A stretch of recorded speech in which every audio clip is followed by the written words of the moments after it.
আজকে সকাল সকাল উঠে ফ্রেশ ট্রেশ হয়ে বসে পড়েছি প্রজেক্ট লিখতে। কারণ সোমবার ম্যাম প্রজেক্ট জমা নেবে, তো একটা চাপ আছে, প্রজেক্ট লিখতে হবে এরকম একটা ব্যাপার। তো প্রজেক্ট লিখতে লিখতে চলে এসেছি আবার ফপর দালালি করতে।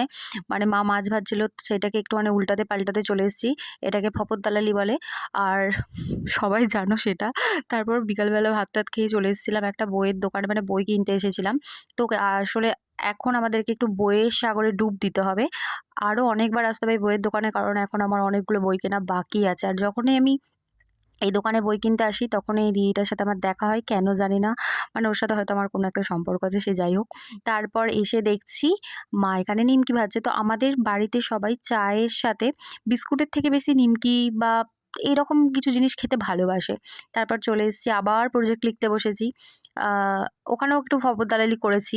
মানে নিমকিগুলোকে নাড়াচাড়া দিয়েছি। তারপরে এই যে ওষুধ নিয়ে বসে পড়েছি। টেনশনের ওষুধ নিয়ে বসে পড়েছি। তো বাই।